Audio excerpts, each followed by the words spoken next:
देवों की वो पावन धरती देवभूमि हम कहते हैं। शिव से लेकर मां दुर्गा तक सारे ईश्वर रहते हैं। अब उस पावन मिट्टी में मजहब का पौधा बोया है। 70 वर्षों में हिंदू समाज ने अपना सब कुछ खोया है। मां गंगा का पावन जल भी अब दूषित हो जाएगा। पांडव वाला शौर्य हमारा शायद फिर से सो जाएगा। राम नाम की धुन के पीछे अब नमाज सुन सकते हैं। ऋषिकेश के सारे हिंदू नई जगह चुन सकते हैं। कोई जगह नहीं अब ऐसी जो घुसपैठ से खाली है। देश धर्म की बातें करना जिनके खातिर गाली है। दोस्तों, मेरा अब्दुल ऐसा नहीं है। My name is Khan and I am not a terrorist. Hindu Muslim भाई भाई, गंगा जमुनी तहजीब है। मजहब नहीं सिखाता आपस में बैर रखना। दोस्तों, इस सब भ्रम में कहीं आप भी तो नहीं है। सोचिएगा भी मत ना। ये सिर्फ कुछ लिबरल सेकुलर वामपंथियों की गढ़ी गई कपोल कल्पना वाला एक फेक नैरेटिव है। इनके चक्कर में पड़ोगे तो जान से जाओगे। दोस्तों नमस्कार, मैं प्रदोष चौहान के जागो में आप सभी का स्वागत करता हूं। याद रखना, उनके लिए तुम सिर्फ काफिर हो। ये बहरूपीय जिहाद का ये मकसद लेकर निकले हैं। उनका मिशन गजवाए हिंद का है। तुम तो बस अपनी गर्दन बचाओ। तुम्हारे लिए कोई जगह नहीं है, ना उनकी बस्तियों में ना उनके दिलों में। वो आसमानी किताब से ड्राइव हो रहे जिहादी लश्कर है। देखते देखते वो हिंदुस्तान की डेमोग्राफी बदल चुके हैं। हिंदू बस्तियां खाली होती जा रही है। जमीनें कम पड़ने लगी तो वो पर्वत पहाड़ों तक पहुंच चुके हैं। गली मोहल्ले में शिकार कम पड़ने लगे तो वो मंदिर गुरुद्वारे में हाथ डालने, कलावा और माथे पर तिलक लगाकर पहुंच चुके हैं। स्कूल कॉलेज से लेकर बाजार व्यापार तक वो कब्जा करते जा रहे हैं। तुम्हारा धर्म कवच तो उनका मजहबी हथियार है। वो नहीं मानते तुम्हारा कानून, संविधान, नियम, कायदे, कुछ नहीं। तुम 15 साल पुरानी जनगणना के आंकड़े देखकर खुश हो रहे हो ना। ताजा आंकड़े देखोगे तो होश उड़ जाएंगे। इनका अल्पसंख्यक वाला नैरेटिव बदल चुका है दोस्तों। वो कहते हैं कि हम 25 करोड़ है तो क्या हुआ, 15 मिनट के लिए पुलिस हटाओ, तुम्हारी औकात दिखा देंगे। कभी उसके जो कॉन्फिडेंस है, इसकी वजह समझने की कोशिश की आपने? जिसने ये कहा था नहीं, क्योंकि वो कागजों पर 25 करोड़ है, इसलिए तो कागज दिखाने के नाम पर भड़क जाते हैं, दंगा करने लगते हैं। तुम कटमुल्ला भी कह दो इनको तो कोर्ट कचहरी के चक्कर लगाने पड़ते हैं आपको। उन्हें नहीं पड़ते। वो सरतन से जुदा कर दे तब भी नहीं। जानते हैं दोस्तों क्यों ऐसा होता है? आज हम पर्दा उठाने जा रहे हैं, तो चलिए शुरू करते हैं। जागो। कहां कहां से भागोगे? कितने शहर, कितने मोहल्ले, कितने घर छोड़ोगे भाई? हिंदू जिहाद की काली छाया का साया सब कुछ लील जाने को बेचैन है। हम तो मंदिरों मठों में पूजा पाठ कीर्तन करते हैं, लेकिन उन्हें नमाज पढ़ने के लिए पूरी दुनिया कम पड़ जा रही है। मस्जिदें मज़ारें कम पड़ रही तो क्या हो गया भाई? जाए वही पढ़ जाओ। नैरेटिव ने यह बना दिया गया है कि वो अपने मजहब को लेकर कितनी संजीदा है। 5 वक्त की नमाज पढ़नी ही पढ़नी है, मैंडेटरी है, दुनिया पलट ही क्यों ना जाए। और आपका? आप दिन में कितनी बार पूजा पाठ करते हैं? आपके बच्चे कितनी बार मंदिर जाते हैं? पूजा पाठ करते हैं क्या? पहली बात तो उनकी नमाज हो तो सब काम ठप हो जाता है। आपने कभी लाउडस्पीकर पर बज रही आरती या हनुमान चालीसा के समय कभी काम रोका है? यही तो फर्क है दोस्तों, यही तो फर्क है। वो धर्म के प्रति कट्टर है, वो अपने मजहब के प्रति कट्टर है। वो कोई समझौता नहीं करते। मजहब पर उंगली उठी तो गर्दन उड़ा देंगे, लेकिन हिंदू की शोभा यात्रा पर पत्थर पड़े तो टीवी पर खबर देख लो, फिर आंख बंद करके सो जाओ, सेकुलर चादर ओढ़ के फिर से सो जाओ। हमें क्या फर्क पड़ता है दोस्तों? यही तो फर्क पड़ता है। फर्क पड़ता है साहब, बहुत फर्क पड़ता है। फर्क यह पड़ता है कि वो देवभूमि उत्तराखंड में डेरा डाल चुके हैं। नमाज के बहाने वो देवभूमि हड़पने का जाल बुना रहे हैं। जिस स्थान पर रावण का वध करने के बाद प्रभु श्री राम और लक्ष्मण जी ने तप किया था, उसे नमाज लैंड बनाने की साजिशों के ताने बाने बुने जा चुके हैं। देश के अलग अलग हिस्सों से व्यापार के नाम पर मुस्लिमों को वहां जमा किया गया। फल और सब्जियों के कारोबार के नाम पर एक छत्र हुकूमत शुरू कर दी गई, और अब इसी लैंड जिहाद और लव जिहाद में बदलने की तैयारियां शुरू हो चुकी है। ताजा जानकारी के मुताबिक 12 अक्टूबर को ऋषिकेश में अवैध तौर पर मुसलमानों के एक समूह ने नमाज पढ़ी है। यह सामूहिक नमाज मंडी क्षेत्र में हुई। हिंदू संगठनों का आरोप है कि लंबे समय से जिस घर में नमाज चल रही थी, उसे लंबे समय से मस्जिद का रूप देने की तैयारी बहुत पहले से चल रही थी, और ज्यादातर नमाजी अन्य प्रदेशों से आते हैं। भारी है जब हिंदू संगठनों ने उन्हें रोका तो वो वाद विवाद पर आमदा हो गए हैं। मंडी में नमाज पढ़ने की घटना का वीडियो वायरल हो गया है और जबरदस्त तरीके से उस पर विक्टिम कार्ड खेला जाने लगा है। कई इस्लामी और वामपंथी हैंडलों ने हिंदू विरोध का राग अल्पना भी शुरू कर दिया है पहले से। कुल मिलाकर उन्हें पूरी छूट चाहिए देवभूमि को हरे रंग में रंगने की। इसी क्षेत्र से लव जिहाद का मामला भी सुर्खियों में बना हुआ है, जहां शोएब नाम का लव जिहादी ने हिंदू लड़की के साथ अपनी तस्वीरें वायरल करके हिंदू समाज को भड़काने की साजिश रची है। कुछ दिन पहले उत्तरकाशी में भी सामूहिक नमाज के बहाने उत्तराखंड में कट्टरपंथियों ने शक्ति प्रदर्शन की कोशिश की थी। बताते चले कि दारुल उल्म देवबंद ऋषिकेश के घटनास्थल से केवल 60 से 70 किलोमीटर ही दूर आता है भाई। आइए एक बार देखते हैं, आपको पूरा वीडियो दिखाते हैं, सब समझ जाएंगे आप। तुम्हारे पास सब्जी लेने कोई पहाड़ से मुसलमान आया, वो नमाज पढ़ेगा। और क्या है इससे, मैंने बोला ना यही लोग ना फोन करते हैं। अगर किसी ने शिकायत, मैंने इतने लोगों में बोलता अगर ये लोग यहाँ से हट जाएंगे ना, सुनो, ये लोग यहाँ से हट जाएंगे तो मैं समझूंगा ये नहीं फोन किए। देख मेरी बात सुनना। और आईडी अच्छा मंगा ले, आईडी हटा दे उससे। हाँ आईडी फिर फोन नीचे जेब में रख रहा। मेरा ये बोलना, हाँ आईडी इसकी कई गलत है, मालूम है मुझे, हम पे आई है सारे। मेरा ये बोलना है, अच्छा ये बोलना है, ये पिताजी आपके, ठीक है। मैं ये बोल रहा, नमाज की भी यहीं की, लड़की भी तेरे साथ ही पकड़ी गई, तेरे साथ ही मसला हुआ, और अभी आगे का भी दूसरा भी है, वो तेरे को भिजवा देंगे, वो ढूंढ रहा है, ठीक है ना। तो एक बात बताना, तुझे जब बोल रहे हैं, जब हिंदू ये तूने कान छेद रखा, तुझे पास पहले भी आरोप लग गया और ये दूसरा भी दिखा रहा है, तू हिंदू दोस्त सिर्फ हिंदू महिलाएं बनाता है क्या? एक बात बताओ, कान छेदना तुम्हारे में अलाउड है क्या? बता तो, उधर देखो, दिखाओ कान छेदना इनके इसमें अलाउड है क्या? ये लड़कियां यहीं तो वो होती हैं। अभी हंस रहा था यार, अरे तेरे को इतनी लड़कियां हमारी पसंद है, धर्मांतरण कर दे, बदल जा, हिंदू बन जा। हाथ में कलावा, माथे पर तिलक, ये छल तो हमने कई बार देखा है। पहचान और मजहब पूछकर, ये छुपाकर वो हिंदू बेटियों को लव जिहाद के जाल में फंसाते हैं। इस मंडी के कमरे में सब जुटते हैं। कुछ लड़कों पर सामने के कॉलेज में पढ़ने वाली लड़कियों को फंसाने का आरोप भी लगा है। ना सही पहचान पत्र, ना मोबाइल फोन, मामला संगीन था। हिंदू संगठन पहुंचे, उसके बाद क्या हुआ आइए देखते हैं। मेरा ये बोलना है, इसको फंसाया गया था, इसका बोलना है ना। हाँ। अच्छा, दूसरी लड़की थे, अभी जो फोटो दिखाई हमने, वो फ्रेंड निकली तेरी। अच्छा, मतलब उसमें तो कोई फंसा नहीं रहा ना। ये हिंदू लड़कियां तू फ्रेंड बनाने के लिए यहाँ आया है कि व्यापार करने आया है? तो फिर ये हिंदू लड़कियां कैसे फ्रेंड बनती जा रही तेरी? और अभी थोड़ी देर पहले तेरे कान में था, अभी तूने क्यों निकाला? वो निकाला गया तूने। आप समझना, इतने स्मार्ट लोंडे के पास फोन नहीं है, फोन नहीं है, सिर्फ कान छीदाना है और आईडी है। मैं नमाज में पढ़ा रहा हूँ,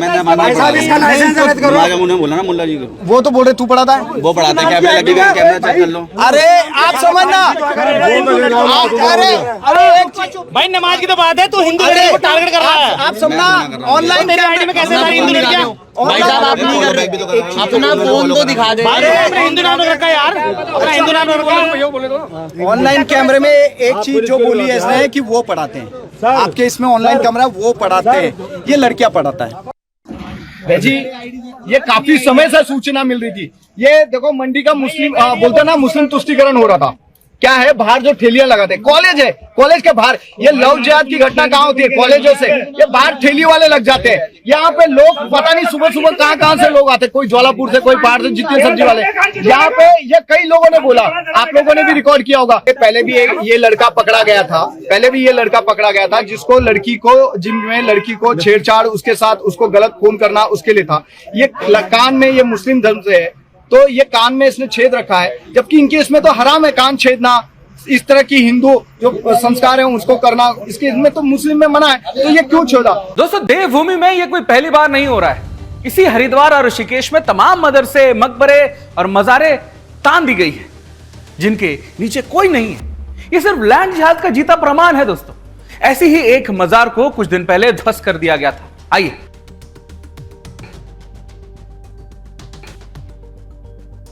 भाई साहब अनिल जी, वीर बजरंगी, हर हर महादेव। पैसे ले लो। ये देखो, इनके घरों में चादर हो ना हो, लेकिन इन लोगों ने चादर। जय श्री राम।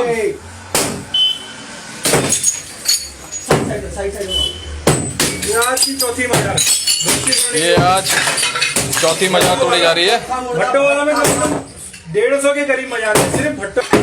ये मरा हुआ मुर्दा भाग रहा है।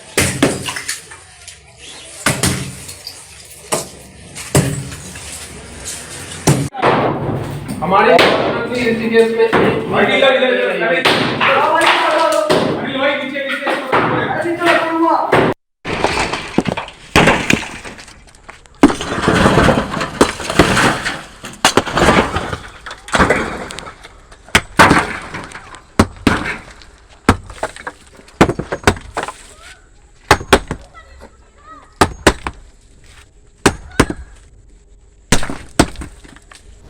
कुछ जहरीले मौलाना वही कटमुल्ले जो छोटी छोटी बातों में भड़क जाते हैं, वो हिंदुओं को ही हिंदुस्तान से बाहर चले जाने की धमकी दे रहे हैं। भाई आप खुद देखिए और तय कीजिए कि उनकी ये ताकत कहीं हमारी कमजोरी की वजह से तो नहीं है। मुल्क हमारा है, अच्छी तरह समझ लीजिए ये हमारा मुल्क है और जो हमारी जिम्मेदारी है इस मुल्क के लिए वो हम निभाएंगे हर हाल में इंशाअल्लाह।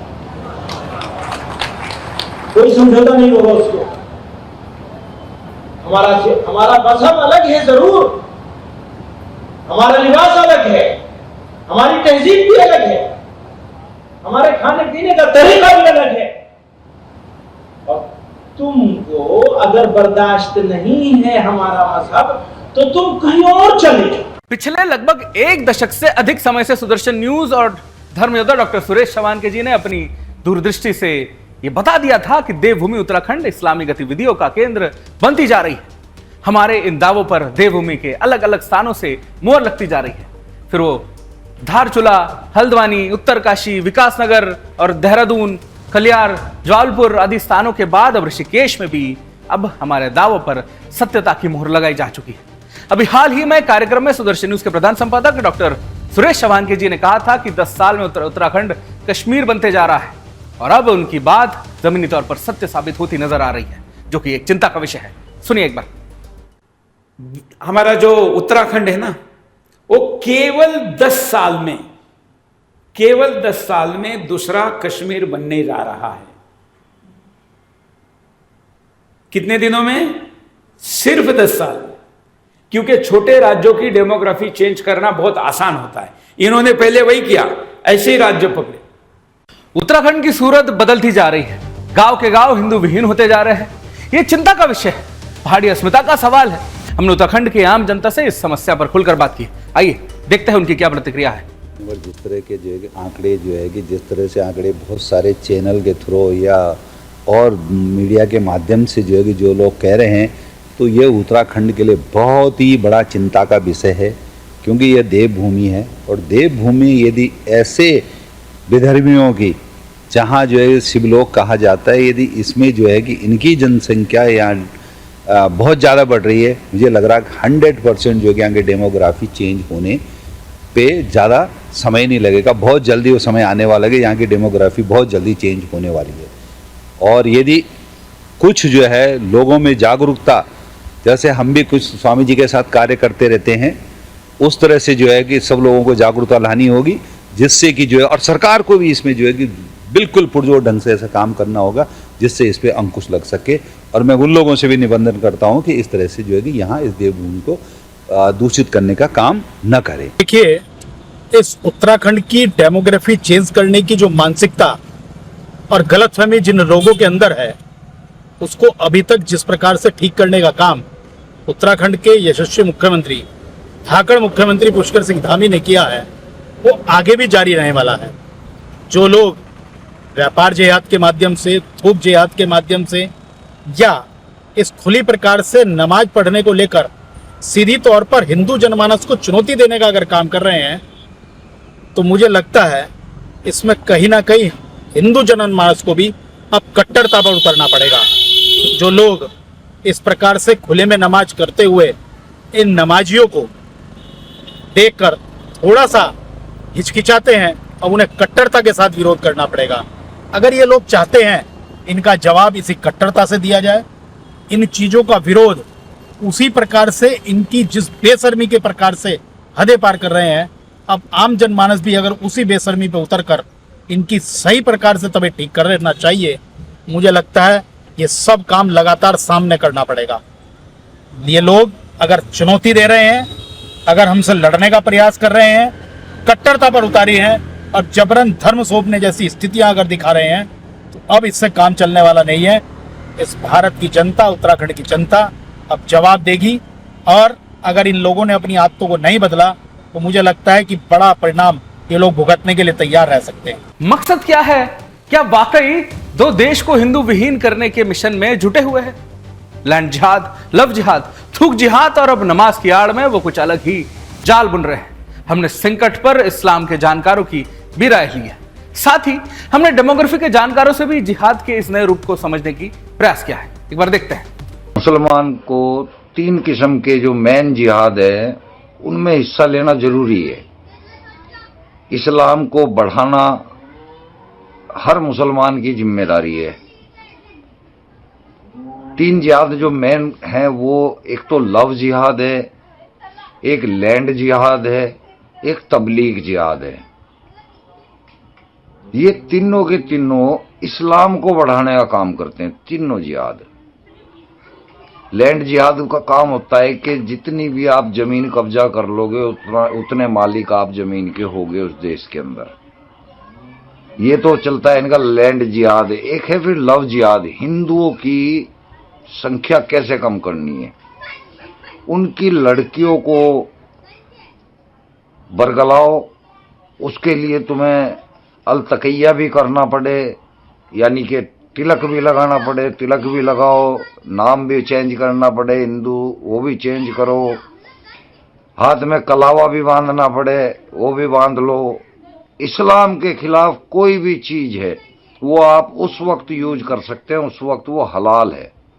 इस तरह के जो एक कार्यक्रम योजनाबद्ध तरीके से ये बेहद खतरनाक स्थिति, चूँकि उत्तरांचल एक बहुत शरीफ यानी सामान्यतः ये माना जाए वो देवभूमि, वहाँ इस तरह का नापराधिक भूमि के पृष्ठभूमि के लोग थे, ना उनका कोई व्यावसायिक इस तरह का कारोबार है। चूँकि वहाँ के पुरुष या तो सेना में या आसपास में नोएडा, दिल्ली इधर नौकरी करने चले हैं, वहाँ की ज़मीन का कब्जा और वहाँ की गरीब लोगों की हिंदू लड़कियों को बहला फुसलाग एक तरह का जिसे कह सकें कि लव जिहाद उसके का क्रियान्वयन किया जा, जो आने वाले समय में वहाँ की भौगोलिक स्थितियों का लाभ उठाकर डेमोग्राफिक स्थिति को बदल देगा। जो आने वाले समय में परिस्थिति उत्पन्न होगी वो बहुत गंभीर होगी। इस प्रकार अगर उन्हें चेक ना किया गया, अगर उन्हें चेक एंड बैलेंस के सिद्धांत यानी संतुलन ना बना कर रखा गया, उसे ना बचाया गया, तो वहाँ के परिणाम बहुत खतरनाक होंगे। क्योंकि वर्तमान समय में रुड़की, नैनीताल यानी देहरादून से नीचे और नैनीताल से नीचे के क्षेत्र में तो लगभग 15% के करीब, इससे भी अधिक मुस्लिम हो चुके। ऊपर के क्षेत्र में जहाँ 2% में मुस्लिम नहीं थे, वो 9% से अधिक वहाँ की मुस्लिम जनसंख्या परिवर्तित हो चुकी, जो आने वाले समय में एक विशेष रूप से हिंदू समुदाय और देवभूमि के लिए बेहद खतरनाक स्थिति होगी। दोस्तों, संकट बड़ा गहरा है। आइए आपको ग्राफिक्स के माध्यम से दिखाते हैं कि देवभूमि उत्तराखंड की डेमोग्राफी देखते ही देखते कितनी बदल चुकी है।